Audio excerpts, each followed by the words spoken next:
గురించి మనం hats off చెప్పాల్సింది పోయి అందులో కూడా ఏవో కారణాలు వెతుక్కొని ఎలాగోలాగ ట్రోల్ చేయాలి. అక్కడ తప్పు జరగలేదు అసలు. ఆయన బేసిక్గా నాకు రామాయణం మహాభారతం అంటే చాలా ఇష్టం అని చెప్పిన వ్యక్తి. అలాంటి వ్యక్తి ఎవరైనా రాముడి గురించి నాకు తీసే అవకాశం వచ్చిందని చెప్పిన వ్యక్తి ఆయన ఆ రోజు హనుమంతుడి మీద అలిగాడే కానీ అవమానించలేదు. ఇది ఒక్కటి అందరూ గుర్తుపెట్టుకోవాలని నేను మనస్ఫూర్తిగా కోరుకుంటాను. ఒకరు కాదు, సినిమా కోసం ఎన్టీఆర్ గారు సన్నబడితే ఆయన మీద ట్రోలింగ్, మన బాలకృష్ణ గారు మాట్లాడితే ట్రోలింగ్, అల్లు అర్జున్ గారు నవ్వితే ట్రోలింగ్, సాయి ధర్మ తేజ్ గారు యాక్సిడెంట్ అయ్యి ఆయనకు మాట్లాడడానికి ఇబ్బందిగా ఉంటే దాని మీద కూడా ట్రోలింగ్. అరే మనం బయట దేశాలకు వెళ్తే జస్ట్ మనం బాహుబలి అంటే కానీ ఓ మీరు ఇండియనా అనే పరిస్థితి ఉండదు. అలాంటి ప్రభాస్ గారి లుక్స్ మీద ట్రోలింగ్, రామ్ చరణ్ గారి చికిరి చికిరి అనే సాంగ్ పక్క దేశాల వాళ్ళు కూడా రీల్ చేస్తున్నారు. అలాంటి ఆ స్టెప్పుల మీద ఇక్కడ ట్రోలింగ్. ఒకరు కాదు, విజయ్ దేవరకొండ గారి మీద మన ఇండస్ట్రీ వాళ్ళే ట్రోలింగ్.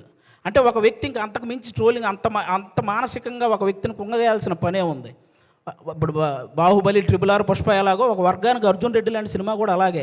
అతనికి బౌన్స్ బ్యాక్ అయ్యే టైం కూడా ఇవ్వకుండా అతని మీద అంత ట్రోల్ చేస్తూ ఉంటే అతను ఎంత ఇబ్బంది పడతాడో ఆలోచించాలి.